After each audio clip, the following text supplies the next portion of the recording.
beaucoup. Merci l'équipe de louange. Gloire à Dieu, Jésus est bon. Il est bon pour toi, il est bon pour moi, il est bon pour nous tous. Il est tellement bon que sa bonté ne peut jamais souffrir des déficits. S'il y a quelqu'un sur lequel tu peux compter, que les circonstances soient favorables ou qu'elles soient défavorables, ce quelqu'un-là, c'est le Seigneur Jésus-Christ. Et je vais vous dire qu'en vérité, il est vivant et sa parole est vivante, sa parole donne la vie, sa parole réconforte, sa parole nous garde sur le chemin qui mène à la vie éternelle. Merci pour votre présence. Nous avons commencé depuis hier notre séminaire avec le révérend Cadeau. Le travail d'hier a été impeccable. Vous savez, ce qui fait notre force, c'est la parole de Dieu.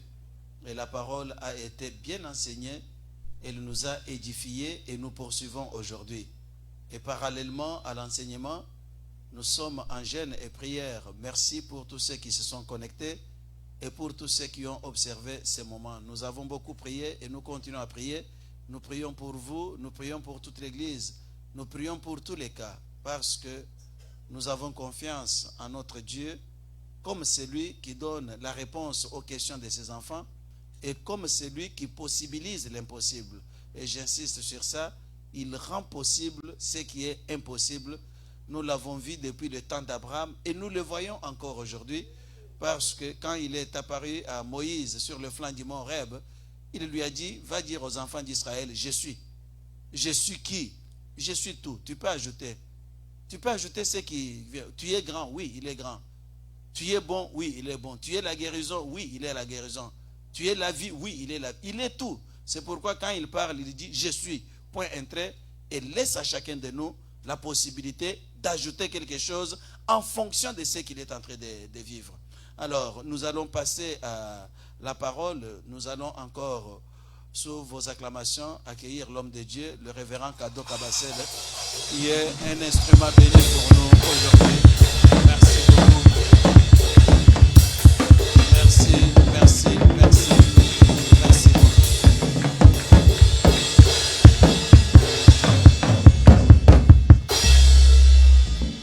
Gloire au Seigneur.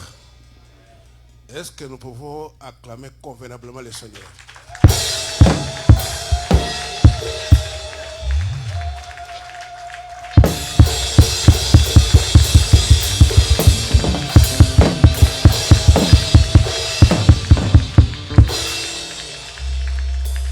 Vous savez, lorsque nous disons que le Seigneur est bon, ce n'est pas exactement cela. Le Seigneur est Seigneur. Alléluia. Les autres attributs là, c'est contenu dans ce qu'il est. Alors quand nous disons qu'il est bon, il est plus que bon. Nous faire grâce d'être en sa présence, cela témoigne de sa bonté envers chacun de nous. Nous sommes en train de prier, de jeûner et d'être enseignés. Hier, en commençant mes interventions, j'ai mis un accent sur la révélation de la parole et sur l'importance de l'enseignement biblique. Et c'est par là que je vais encore commencer aujourd'hui, avant d'entrer dans le thème qui nous a été donné. Vous savez, vivre, c'est avoir l'information sur sa vie. Être chrétien, c'est avoir l'information sur ce qui constitue le socle de la chrétienté. Lorsque nous prenons la Bible, qu'on appelle Logos, nous trouvons dans ce Logos le Réma. Et nous devons tous savoir que la Bible a 5 grandes parties. La première partie, Dieu est en train de préparer la rédemption de l'homme. Et cette première partie va de Genèse jusqu'à Malachie. La deuxième partie, c'est la manifestation de la rédemption. Je ne vais pas parler des 4 évangiles, mais je parle de Matthieu, Marc, Luc et Jean. C'est dans ces 4 livres que nous trouvons la manifestation de la rédemption. La troisième partie, c'est ce qu'on appelle Actes des apôtres. Là, nous trouvons l'expansion de la rédemption. Quand Jésus parle à la femme samaritaine, il lui dit que le salut vient des Juifs. Certainement, le salut vient des Juifs, mais le salut n'est pas resté seulement à Jérusalem. C'est parti de Jérusalem jusqu'aux extrémités de la terre. Cela, nous le trouvons dans les Actes des apôtres. Et la 4e partie, c'est ce qu'on appelle les épîtres. Des Romains jusqu'à Jude. On nous explique la rédemption. Si vous voulez comprendre ce qu'est la rédemption, ce qu'est la doctrine chrétienne, vous trouverez cela dans les épîtres. Des Romains jusqu'à Jude.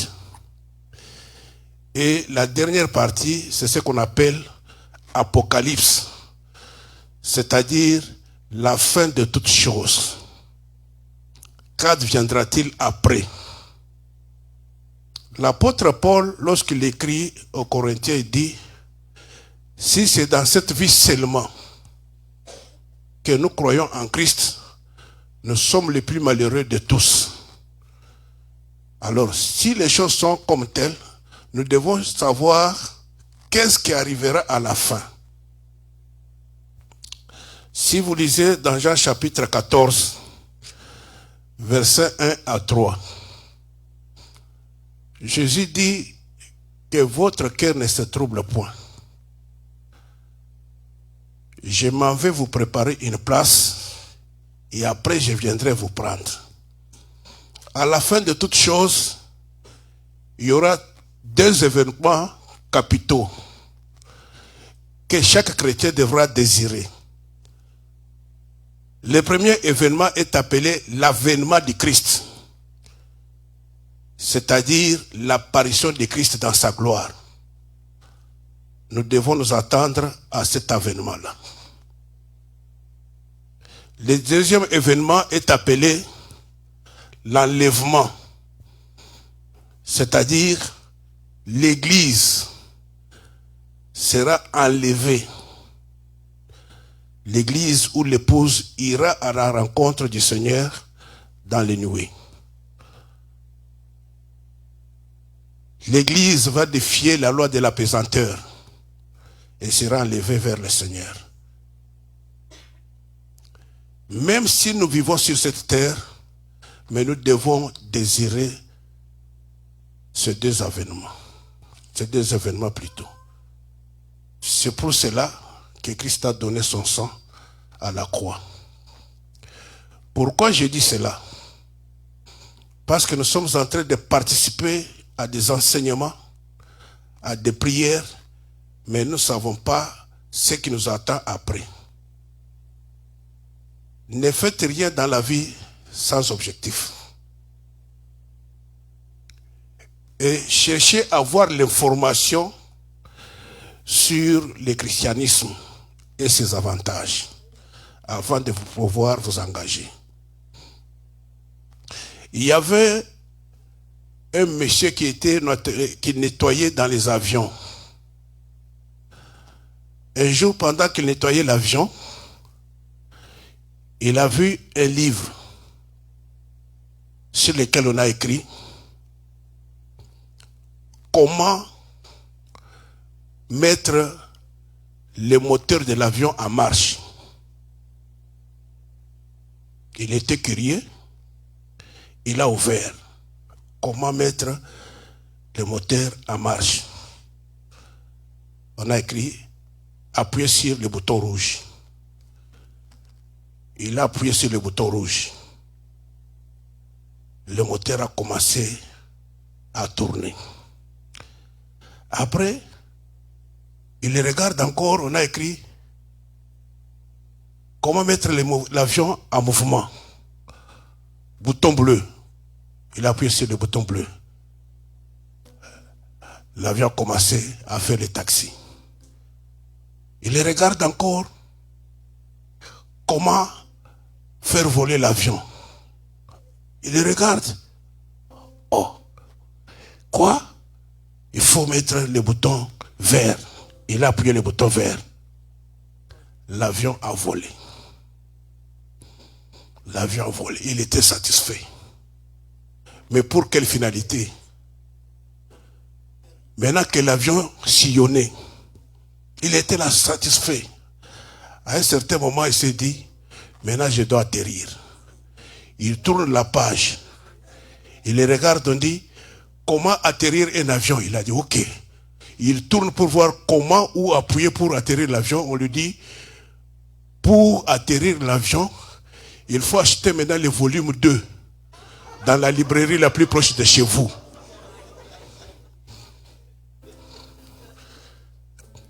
Et finalement, il n'a pas su comment atterrir l'avion. Parce qu'il n'y avait pas la librairie la plus proche. Pourquoi? La Bible, les gens disent l'ignorance tue. Avant d'actionner le premier bouton, il fallait consulter tous les manuels jusqu'à la fin. Si vous avez commencé par l'Ancien Testament, sachez qu'il y a aussi le Nouveau Testament. Si vous avez commencé par Genèse, par les péchés, sachez qu'il y a aussi Jean chapitre 3, verset 16. Mon frère, ma soeur, l'enseignement de la parole de Dieu est très utile pour notre instruction. Ça nous permet de maîtriser tous les rouages de la marche chrétienne. Si vous n'avez pas l'information, vous serez emporté à tout vent de doctrine. Cela ainsi nous pousse à revenir sur la terre pour parler de notre thème. Nous sommes dans Genèse chapitre 26, verset 22. Alors Isaac se retira de là et creusa un autre puits, pour lequel on ne chercha pas querelle. Et il appela Rehoboth, car dit-il, l'Éternel nous a mis au large pour que nous prospérions dans les pays.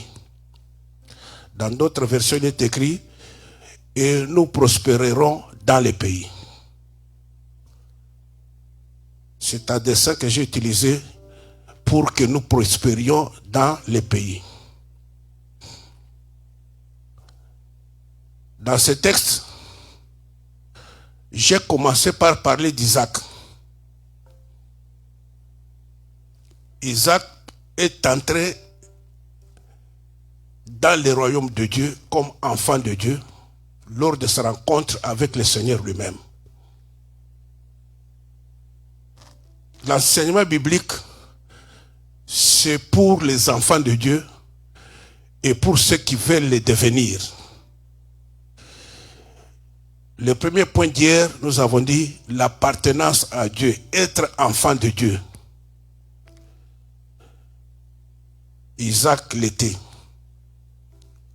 Le deuxième point, nous avons dit il faut garder sa position d'enfant de Dieu, être à son poste. C'est une position privilégiée. Et le troisième point, nous avons parlé de la croyance en Dieu. Isaac a cru en Dieu. Il lui a fait confiance.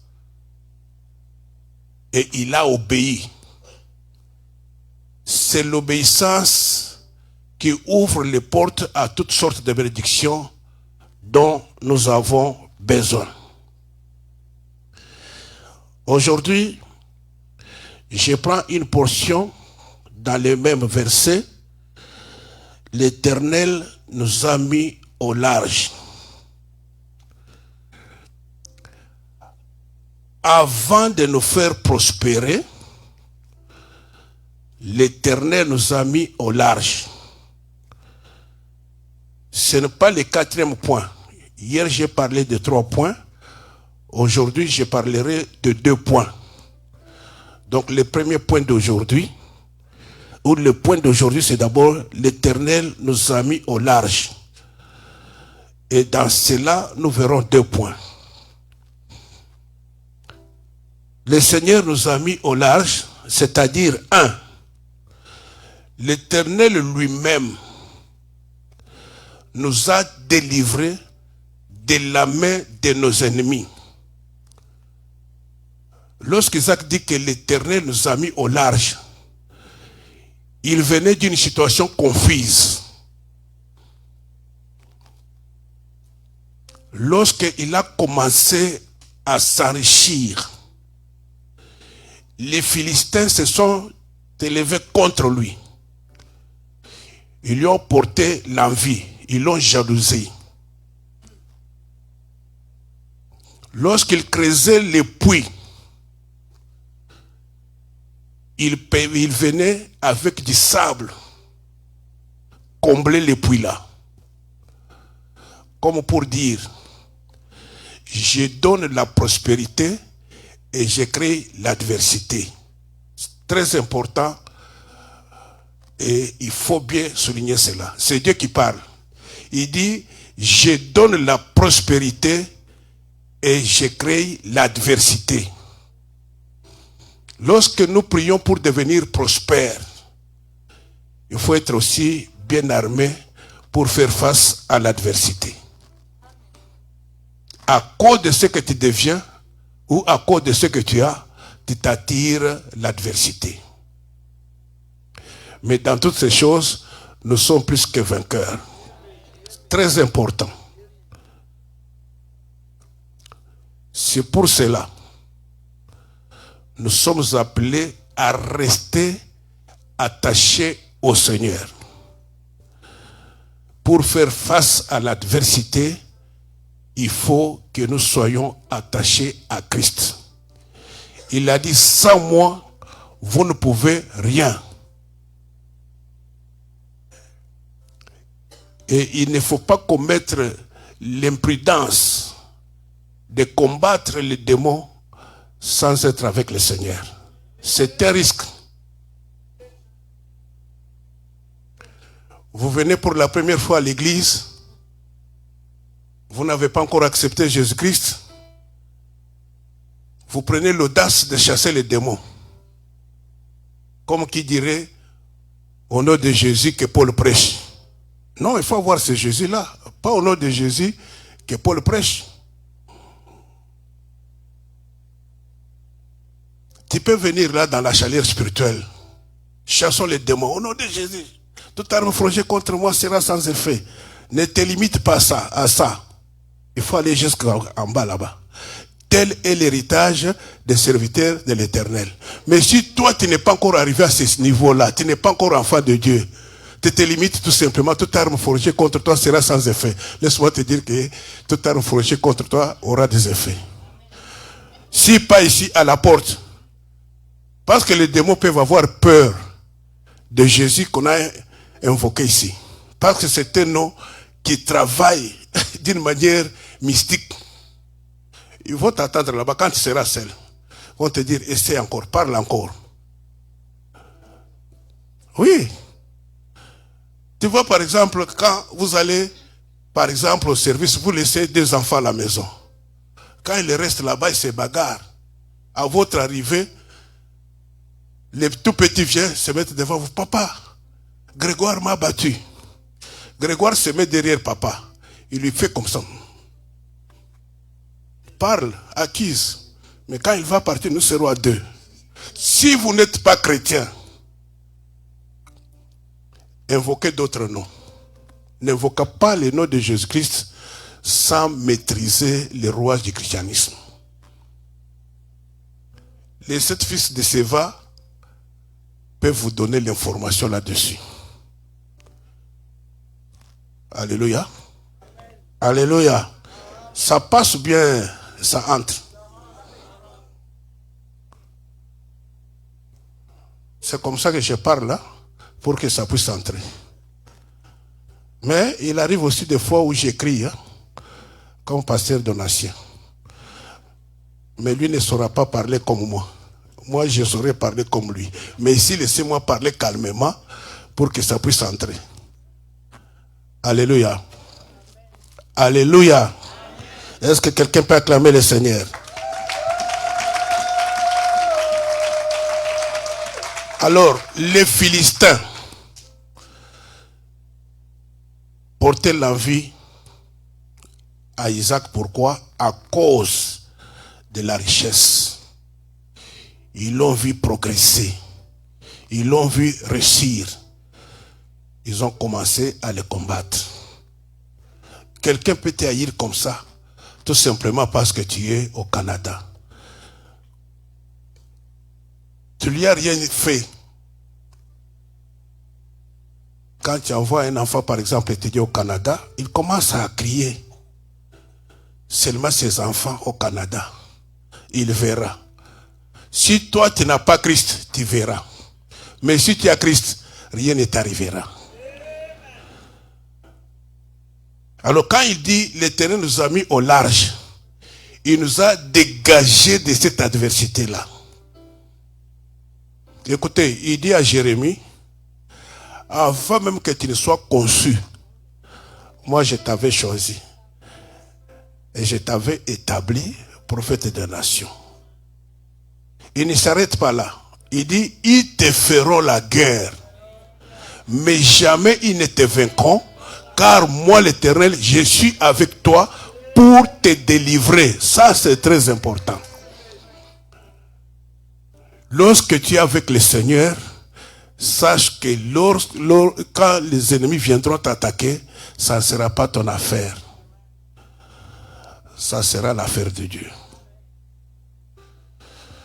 Alors, quand Isaac a constaté que maintenant, ces gens-là ne pouvaient plus mettre la main contre lui, il a dit que le Seigneur nous a mis au large. C'est-à-dire, il nous a délivrés. Ça, c'est le point 1. Laisse que le Seigneur Dieu te délivre de tous tes ennemis. Tu peux ou ne pas l'accepter, mais tu as des ennemis visibles et invisibles. Des ennemis visibles et invisibles. Il y en a. La Bible dit, sans l'Éternel qui nous protégea, il y a des choses qui se passent dans le monde spirituel que nous ne pouvons pas voir. Il y a des gens qui complotent contre nous, qui forment des complots. Et nous, on n'est même pas là. Mais Dieu seul s'en occupe. Et c'est comme ça que Isaac dit, l'Éternel nous a mis au large. C'est-à-dire, il nous a dégagés de cette adversité-là. Je me rappelle, une fois, on était dans une veillée de prière avec certains frères. Vers 22h30, lorsqu'on a commencé la prière, c'était sur l'avenue Lukandon à Kasavubu. Il y avait un modérateur, pasteur Denis Zouzi. Pendant qu'on priait là, j'ai dit, avant de commencer la veillée, nous allons faire la prière pour que cet espace spirituel soit libéré. Que tous les sorciers qui vont tenter de voler, qu'ils puissent échouer. Et on a continué avec la veille de prière. Vers 5 heures du matin, avant de clôturer pour la prière finale, j'ai dit maintenant nous allons faire la prière pour que tout sorcier qui a réussi à échapper à notre première prière, qui est en train maintenant de rentrer, qu'il puisse tomber. Les choses de Dieu, c'est comme nous les disons comme ça. Elles sont simples, mais puissantes. On a terminé la prière. Les gens qui sortaient pour aller chez eux vers 5 heures, entre autres le défunt pasteur Walter Chitoko, sa fille est ici. Elle est où? Sa fille est là. Walter Chitoko, il y a Denis Zouzi. Pendant qu'ils sortaient, ils ont vu les attroupements. Ils sont allés là-bas. Ils ont trouvé une maman presque nue, comme une folle. Les gens criaient « Sorcière, sorcière, sorcière ». On lui pose la question « D'où viens-tu » Il dit « Non, nous étions à Maluku. Maintenant, sur le point de rentrer, nous sommes tombés en panne de carburant. C'est comme ça que notre avion est tombé. On regarde, il n'y a pas l'épave d'avion, il n'y a rien. » Et quelques temps après, quelques enfants sont venus du quartier. Ils ont commencé à dire à leur maman, « Maman, tu nous fais la honte. » Ils ont pris leur maman, ils sont partis avec. Et c'est alors que les gens disent, « Ah, cette maman, elle habite telle avenue, elle est sorcière de dernier numéro. » Voilà les choses qui se passent dans le monde spirituel. Mais Dieu nous a donné le pouvoir. La Bible dit, la vie et la mort se trouvent au pouvoir de la langue. Quand vous déclarez quelque chose, ça peut avoir des effets néfastes dans le monde spirituel et ça peut terrasser tes ennemis. Et j'aimerais vous dire, non seulement que l'Éternel les avait mis au large, mais l'Éternel lui-même était leur sauveur. Sachons que nous n'avons qu'un seul sauveur, c'est Jésus-Christ. Jésus-Christ est notre sauveur, c'est lui qui nous délivre de toute adversité. Donc quand Isaac dit, il nous a mis au large, c'est-à-dire il nous a séparés de nos ennemis.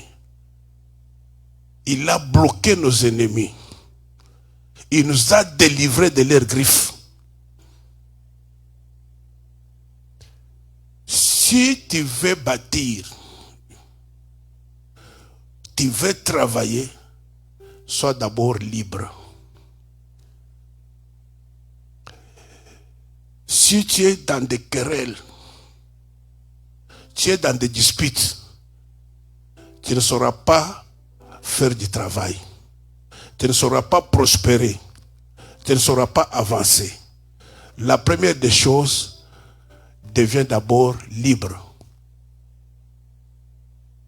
Et tu as auprès de toi un libérateur. Ce n'est pas n'importe quel libérateur, c'est Jésus-Christ de Nazareth. Alléluia. Alléluia. Dans Psaume 124, verset 2, c'est là où il est écrit « Sans l'Éternel qui nous protège ».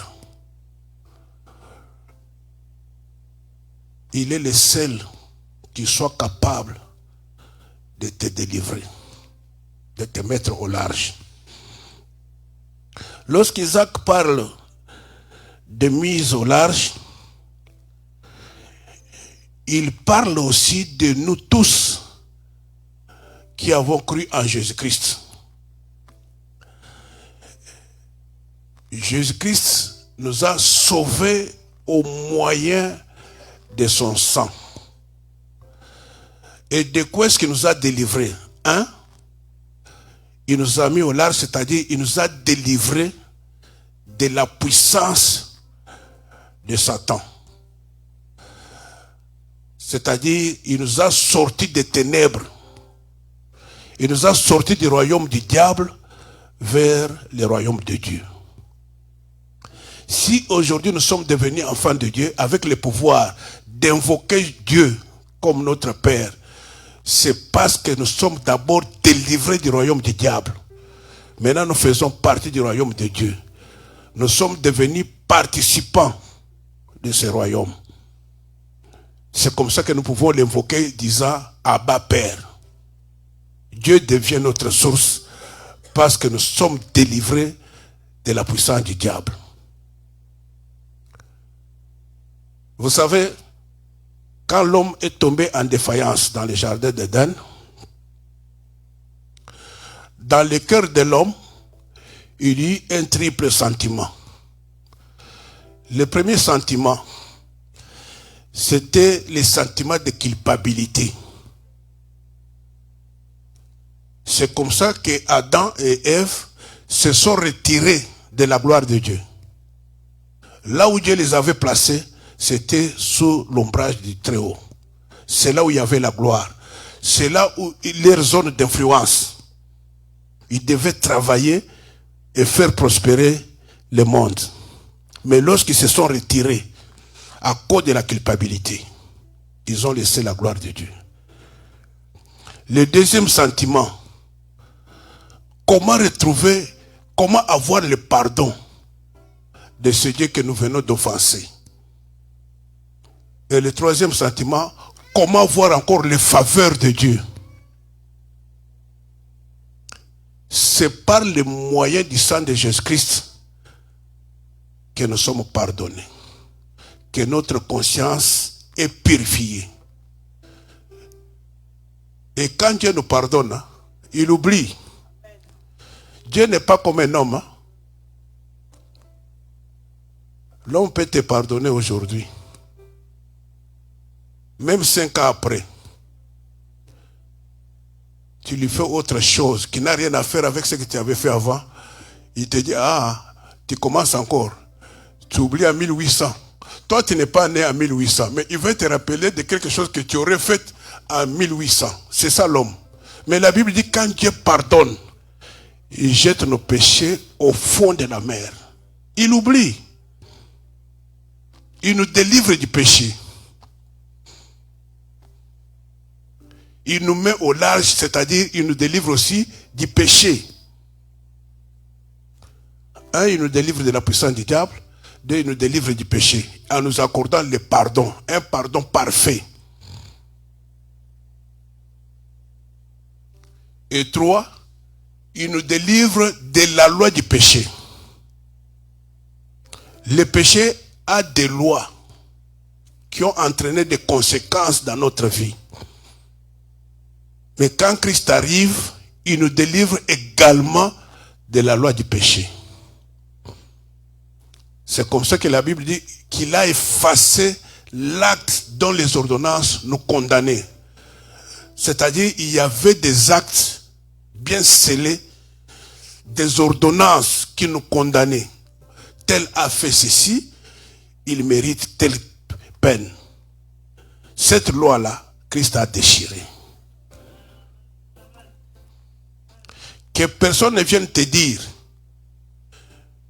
en tant que chrétien, que si tu as tel problème, c'est parce que tu n'avais pas bien confessé.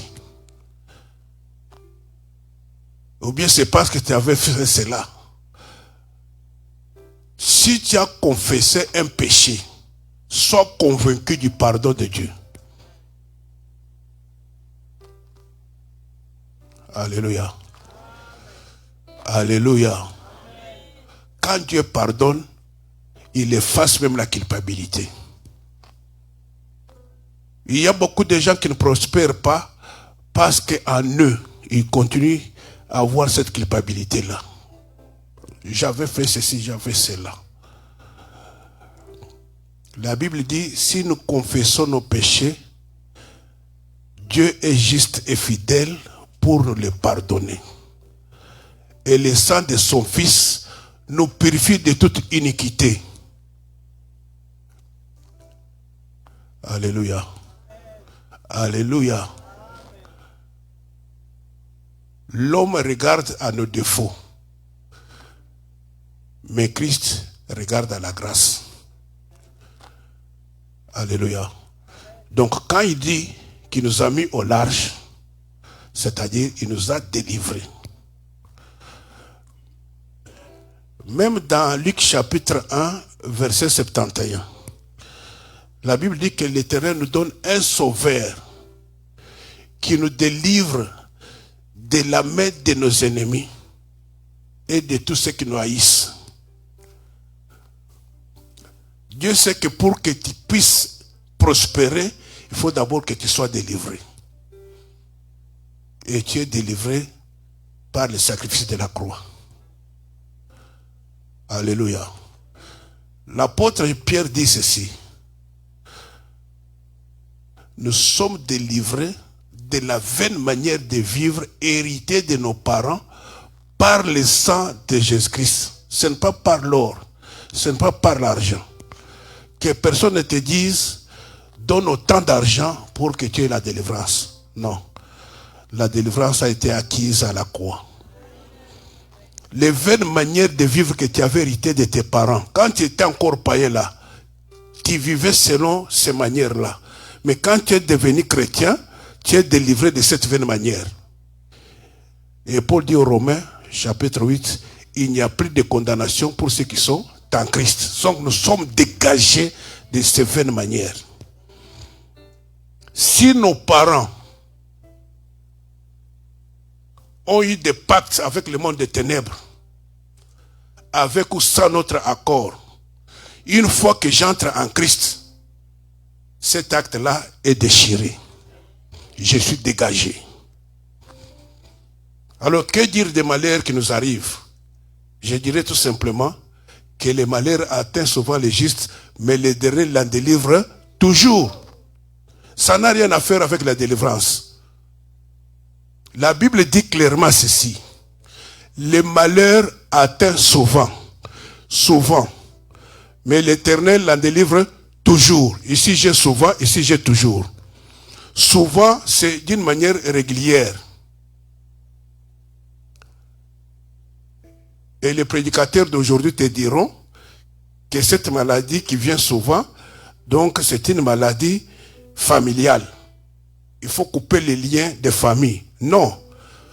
La Bible dit ici, les malheurs atteignent souvent. Ça peut se répéter autant de fois. Mais dans toutes les circonstances, à chaque occasion qu'il y a un malheur, l'Éternel va toujours te délivrer. Ah, dis Amen bien. Est-ce que tu ne peux pas acclamer le Seigneur?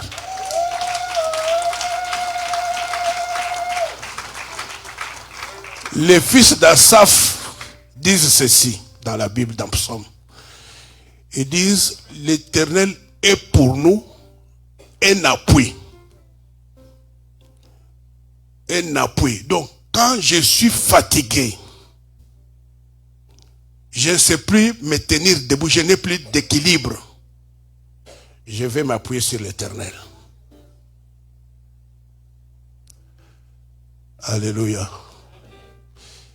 Laisse-moi te dire que Jésus-Christ, c'est le béquille des paralytiques. C'est un appui. On dit un refuge. Je peux être poursuivi par les démons. Je peux être poursuivi par les sorciers. Et je n'ai plus même de force pour fuir. Mais quand je vois le Seigneur, j'entre dans le Seigneur, je trouve un refuge sûr. Et il me met au large. Maintenant, ceux qui me poursuivent là, quand ils me voient en Jésus-Christ, ils se rappellent du chaos debout qu'ils ont eu à la croix, ils passent outre. Et si Jésus veut les provoquer, ils peuvent leur dire, Où allez-vous comme ça? Que cherchez-vous? Non, patron, on ne cherche rien. On est seulement des passages. Oui, vous êtes des passages. Moi, je suis en Christ bien protégé. Il est pour moi un refuge. Ah, qui dit Amen bien? Maintenant, ils ne terminent pas là. Ils disent un secours toujours présent dans la détresse. Quand la détresse est là, c'est normal. Ça doit me réjouir. Parce que c'est là où le Seigneur va se manifester. Alléluia. S'il n'y avait pas de maladie, le Seigneur n'aura pas de travail. Il faut que nous tombions malades pour qu'il se manifeste comme El Rapha. L'Éternel m'a mis au large. Alléluia. Alléluia. Il nous délivre de plusieurs manières. Alléluia. Amen, amen. Amen, amen. Alors je disais que quand nous sommes en Christ, le Seigneur nous a délivrés par le sang de son Fils Jésus-Christ. Ça c'est point 1. Point 2. Lorsqu'ils disent, ou bien quand Isaac dit qu'il nous a mis au large, le deuxième sens de mettre au large, c'est-à-dire il a créé pour nous de l'espace. Le Seigneur a créé pour nous de l'espace. Donc il nous a mis dans un endroit qui nous permet d'évoluer. Parfois nous lisons la Bible et nous ne la comprenons pas très bien. Il faut que le Saint-Esprit nous aide. Lorsque la Bible dit « Christ en vous, l'espérance de la gloire ». C'est-à-dire, Dieu nous a créé de l'espace. Cet espace est en Christ. Quand moi j'entre en Christ, Christ en moi, c'est que Dieu a créé pour moi de l'espace. C'est-à-dire, il m'a mis au large. Il m'a mis dans un endroit sûr, où je serai stable, où j'aurai la satisfaction, où j'aurai l'équilibre de ma personnalité. En Christ, il y a la satisfaction. Quand je suis satisfait, quand j'ai la paix, tout ce que je vais faire, ça va réussir. Un monsieur qui quitte sa maison avant d'aller au travail, une dame qui quitte sa maison avant d'aller au travail, lorsqu'il se chamaille ce matin-là, il y a risque que même au travail, il puisse commettre beaucoup d'erreurs, qu'il ait même des problèmes. Un jour, nous sommes allés à l'interview à l'ambassade des États-Unis. On arrive là-bas, il y a une dame qui me voit, qui me dit « Ah, pasteur, pourquoi vous êtes venu aujourd'hui un mauvais jour ?» Ce consul-là, depuis qu'il est entré là-bas, tous ceux qui sont venus à 8h30, ils n'ont pas eu de visa. 33 personnes. Alors la dame me dit, c'est comme s'il a eu des problèmes avec sa femme. Depuis qu'il est venu là-bas, fâché. Et tout celui qui entre là-bas, quand il entre, destination, oh, Washington DC, désolé. Destination, Portland, désolé. Est-ce que vous ne pouvez pas rentrer, venir autre jour? Moi, je dis rentrer, venir autre jour.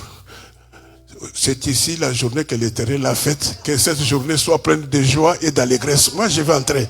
Il a dit, pasteur, fais gaffe. Ce monsieur a mal dormi aujourd'hui. On était avec mon épouse. Elle a commencé à me dire, ah, est-ce qu'on ne peut pas sortir? Moi, je peux sortir pourquoi? C'est moi qui t'amène ici.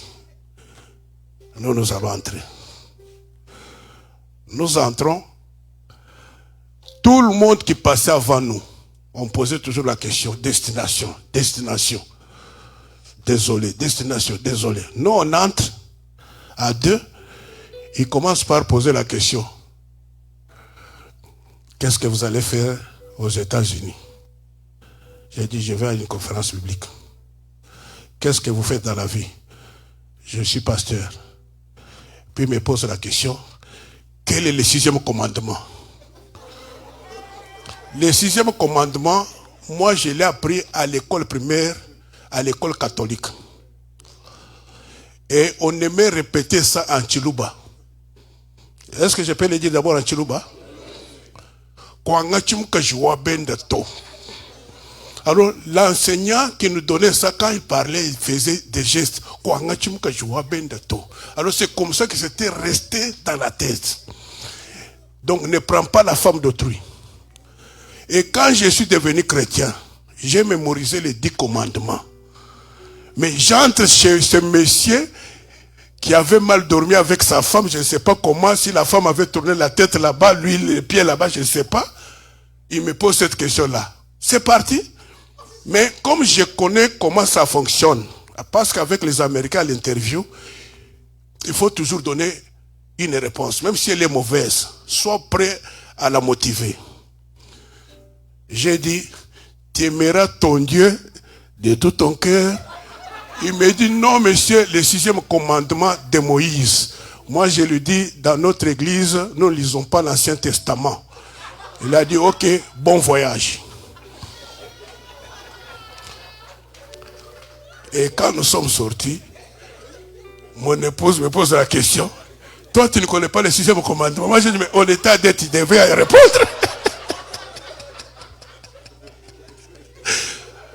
Alléluia. Alléluia. C'est pour vous dire que l'homme subit les variations.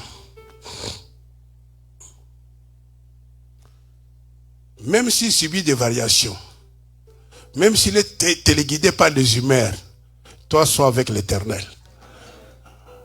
Amen, amen. Et quand je suis sorti de là, il y a un ami, pasteur, qui savait qu'on était parti à l'interview, il me pose la question. Papa, on m'a dit qu'aujourd'hui, on a donné des visas à personne. Moi, j'ai dit non, on a donné les visas aux chrétiens. Il a dit, c'est vrai? Moi, j'ai dit oui. Comment ça s'est passé avec vous? Moi, j'ai dit, nous avons notre visa. Sauf qu'il m'a posé telle question. Il m'a dit, papa, le problème de visa et le 6e commandement, ça vient d'où? Et quand je lui dis, voilà la réponse que je dis, ah papa, toi tu ne connais pas le 6e commandement. Moi j'ai dit, ah, chaud comme ça. C'est comme nous sommes là. Je peux connaître votre nom. Si vous me rencontrez, vous me posez la question, papa, vous me connaissez? Je vous dirai oui. Je vous dirai oui, il faut s'arrêter à ça. Si vous me demandez, est-ce que vous connaissez mon nom? Directement, ça va partir. Alors, dans la prudence, moi, j'ai dit toujours, est-ce que moi, j'ai pu oublier votre nom? Est-ce que moi, ici, je peux oublier votre nom? Vous-même, vous serez pour ça, on était avec vous chez Pasteur, là, le nom va venir. Je vais dire, maman Marie, pourtant, calcul. Donc on s'est joué comme ça pour arriver. Alors je voulais dire tout simplement ceci. Est-ce que vous êtes là? L'Éternel nous a créé de l'espace. C'est-à-dire, il nous a donné, il nous a mis dans un lieu sûr. Il nous a créé une voie. L'homme peut être dans des humeurs terribles contre nous. Mais quand il veut me faire passer, il va frayer un chemin. C'est comme ça que David nous dira, l'Éternel est mon berger, il me dirige vers le vert pâturage. Donc il crée l'espace pour que j'arrive là où il y a les pâturages verts. Est-ce que quelqu'un comprend? L'Éternel nous a mis au large. Hein? Il nous a mis au large, c'est-à-dire il nous a délivrés des Philistins. Nous, il nous a délivrés de la puissance de Satan. Il nous a délivrés du péché. Il nous a délivrés de la loi du péché. 2, il nous a créé de l'espace. Colossiens chapitre 2, verset 10 nous dit, vous avez tout pleinement en Jésus-Christ. C'est-à-dire, quand nous sommes en Christ, Dieu nous assure la prise en charge. Dieu t'a créé de l'espace. Tu es en Christ. C'est ça l'espace que tu dois occuper. C'est en Christ que tu as la stabilité. C'est en Christ que tu as la paix. C'est en Christ que tu peux prospérer. Amen, amen. Amen, amen. Alors, lorsqu'il nous dit que nous sommes en Christ, c'est-à-dire, nous sommes revêtus de Christ. Comme Paul le dit aux Galates. L'espace que Dieu nous a créé, c'est en Christ. C'est-à-dire, quand nous sommes en Christ, donc nous sommes revêtus de Christ. Je m'explique. Vous voyez, Adam et Ève, lorsqu'ils étaient dans le jardin d'Éden, ils étaient sous la couverture spirituelle. C'est cette couverture spirituelle qui leur assurait la sécurité. Les animaux ne pouvaient pas se dresser contre eux. C'est cette couverture spirituelle qui pouvait leur donner l'occasion de cultiver la terre et de se multiplier. C'est cette couverture spirituelle qui était la gloire de Dieu sur l'homme. Mais à cause du péché, ils se sont retirés. Donc, ils ont rejeté la couverture spirituelle. Ils sont restés nus. Ils sont allés se débrouiller pour se couvrir de feuilles. C'est la même chose avec Ésaü. Ésaü était sous la couverture spirituelle. Cette couverture spirituelle, c'était les droits d'aînesse. Donc, dans la loi, c'est ces droits d'aînesse qui faisaient qu'il soit héritier et que les pères puissent les bénir. Maintenant, à cause d'un petit rien, à cause de la nourriture, il a rejeté les droits d'aînesse, c'est-à-dire il a rejeté la couverture spirituelle. Maintenant, Isaac décide de les bénir. C'est par cette bénédiction qu'Ésaü devrait prospérer. Or, lui avait déjà vendu la couverture spirituelle et Dieu travaille dans des principes. Dieu, c'est un Dieu de principes. Il y a des gens qui condamnent Rebecca. Rebecca, c'était une femme révélée. Une femme avec la révélation. Laisse que Dieu utilise l'église qui a la révélation pour te pousser vers la bénédiction. Et il a joué sa carte. Jacob était aussi intelligent. Il dit à sa mère, même si j'ai déjà acheté les droits d'aînesse, mais moi je ne suis pas Ésaü. Ésaü est velu. Il a des poils. Quand papa va remarquer que je ne suis pas Ésaü, au lieu de la bénédiction, j'aurai la malédiction. La femme, très intelligente. L'intelligence de la femme, on ne sait pas d'où elle vient. Que j'ouvre les parenthèses. Est-ce que vous permettez que j'ouvre la parenthèse pour parler de l'intelligence de la femme? Quand on a créé la femme, l'homme était où? Il dormait. Personne ne sait ce que Dieu a dit à la femme. Personne ne le sait.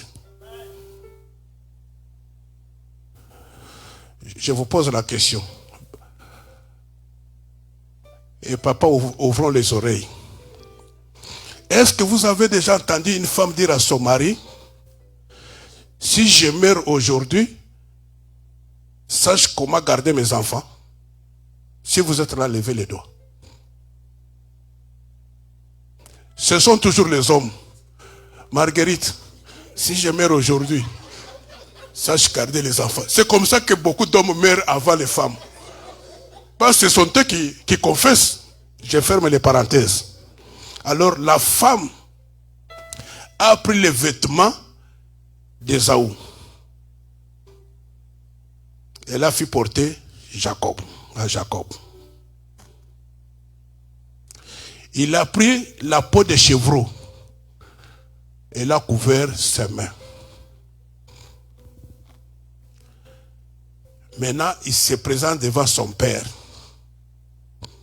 Son père lui dit, est-ce que tu as amené ce que je t'ai demandé? C'est vite fait. Jacob a parlé. Ésaü a entendu la voix.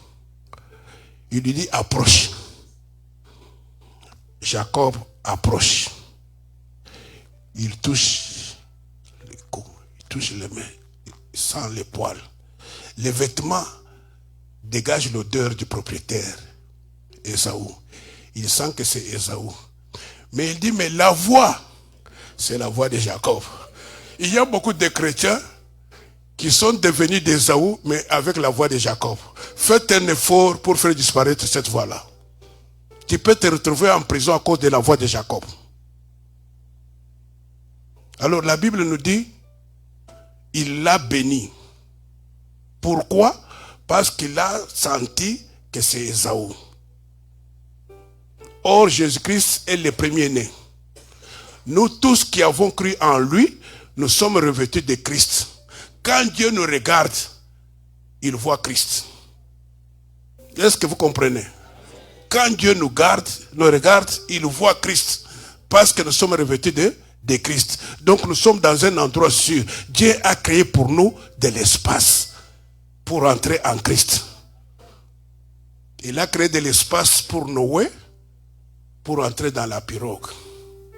Nous, il a créé de l'espace pour entrer en Christ. Voilà pourquoi nous devons toujours nous réjouir en Christ. Que Dieu bénisse sa parole. Et à suivre demain. Amen, amen. Merci.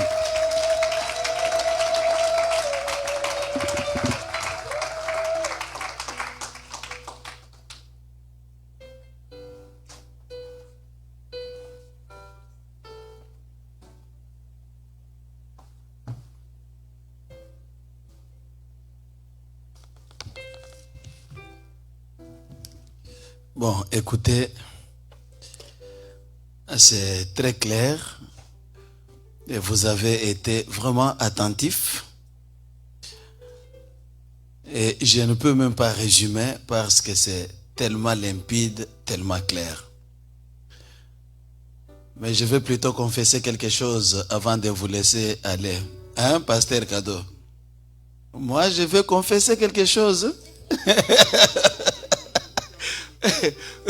Tu vois l'église rire, non? Tu vois l'église rire. Eh bien, moi, j'ai dit à l'église, sans citer le nom de quelqu'un. Est-ce que moi j'avais cité le nom de quelqu'un? Non. Moi, je n'ai pas cité le nom de quelqu'un, mais quelqu'un est venu se citer lui-même. Quelqu'un est venu s'accuser lui-même. Moi, je dis, il y a eu un ami pasteur qui est allé chercher son visa. On lui a demandé c'est quoi le 6e commandement, ça patinait. Et à cause de cela, j'ai enseigné le 10 commandements et l'église les a à cœur. Bon, mais Dieu étant Dieu, il a envoyé cet ami-là. Et l'ami a confessé lui-même. Et il a donné son nom que c'est moi.